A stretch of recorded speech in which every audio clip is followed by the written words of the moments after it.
urakoze Mana ikomeye, urakoze nyir'ubugingo, urakoze kubw'imbaraga zawe, izina ryawe rihabwa icyubahiro. Turagushimiye kubw'impano y'ubuzima waduhaye, turagushimiye ko turi guhumeka umwuka w'abazima, turagushimiye ko turi abana bawe, turagushimiye ko utwitaho kandi tugushimiye byose wadukoreye, izina ryawe rihabwa icyubahiro. Uyu munsi dufite amashimwe asaga, uyu munsi dufite ibyiringiro bisaga, tugushimiye umugisha waduhaye, tugushimiye ibyiza waturonkesheje uyu munsi, tugushimiye yuko watweretse gukomera kwawe. Uyu munsi wari muremure cyane rwose, uyu munsi warimo byinshi bibi, uyu munsi warimo byinshi byiza, uyu munsi wari imvange mu buryo bwose, ariko watubereye Imana kandi watweretse gukomera kwawe. Umunsi mugari nk'uyu rero, hari byinshi twaba twakoze bidakwiye, ibyo byatumye tujya kure yawe. Tugusabye imbabazi mu ntekerezo, mu bikorwa, mu biganza byacu ndetse no mu byo dukora buri munsi. Ibi byose duciye bugufi kugira ngo tubabarire. Umwami wera utweze kugira ngo tuboneke mu maso yawe dufite ishusho yera kandi turi abana bawe baciye bugufi, babandi wishimira. Ntabwo twabyifuzaga, ariko imimerere y'isi iragoye cyane, ariko tuzi yuko uri Imana idukunda, itubabariye kandi uduhaye umugisha wawe. Tugushimiye amahirwe waturonkesheje uyu munsi yose, n'ibihe bibi byagoranye n'ibitagenze neza uyu munsi, twizeye yuko uzabikemura ejo. Icyo twizeye ni uko mu mbaraga zawe nk'uko wasezeranye harimo ibyiza kandi biduha umugisha. Twizeye yuko nitugutabaza utwereka ibikomeye biruhije twe tutamenya. Niyo mpamvu tugushimiye kubw'uyu munsi kandi tukuragije n'umunsi w'ejo ngo ubane natwe.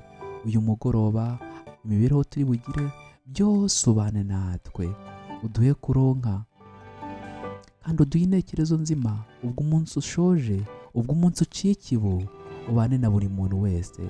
Dufashe uturinde muri uyu mugoroba, turinde n'imiryango yacu, fasha imfubyi n'abapfakazi, fasha abihebye, fasha ari mu bihe bigoye cyane, fasha abo badasobanukiwe n'ukuri k'ubuzima, fasha abari ku bitanda byabo bari kugusenga Mana bagusaba ngo worohereze, baha umugisha wawe kubw'izina ryawe. Bana na buri wese ufite umutima utentebutse kandi n'abatarakumenya bagendereye kugira ngo babone gukomera kwawe. Uvuze ko ubutumwa bwiza bw'ubwami buzigishwa mu isi yose, ngo bube ubuhamya bwo guhamiriza amahanga yose, maze imperuka iherekwiza. Duhe kuba umuyoboro muzima kugira ngo amahanga yose amenye wowe, maze dutebutse ubwami bwawe bugiye kuza. Ubu bwami bwawe butazabamo amarira, inzara, ihohoterwa, ubukene, aho tuzaba twishimye. Tugushima ibitonyanga by'ibitwenge utwereka mu buzima bwacu, nubwo turi mu isi igoye, isi y'akahebwe, isi y'agahinda, nubwo turi meza amajyo, ariko twizeye yuko mu biganza byawe dufite byose kandi turi abana bawe, turi abatambyi b'ubwami, turi ibikomangoma kubw'izina ryawe. Twifashirize rero kubw'ubuntu bwawe, ubwo tugiye kwinjira no mu ijoro ry'umwijima, ubwo abantu baba bashyizweyo, ubane nta n'ubugingo bwacu. Dushyize ubuzima bwacu mu biganza byawe, twiyoborere kuko uri Imana, duha ibikwiye nk'umubyeyi udukunda. Turagushimiye kubw'isezerano ryawe, kuko uri Imana idukunda kandi twitaho. Ibyo tutavuze muri iri sengesho rigufi, ukomeze kubiduhera ubuntu. Tubisabye tubyizeye mu izina ry'umwana wawe ukunda Yesu Kristo, akaba umwami n'umucunguzi wacu.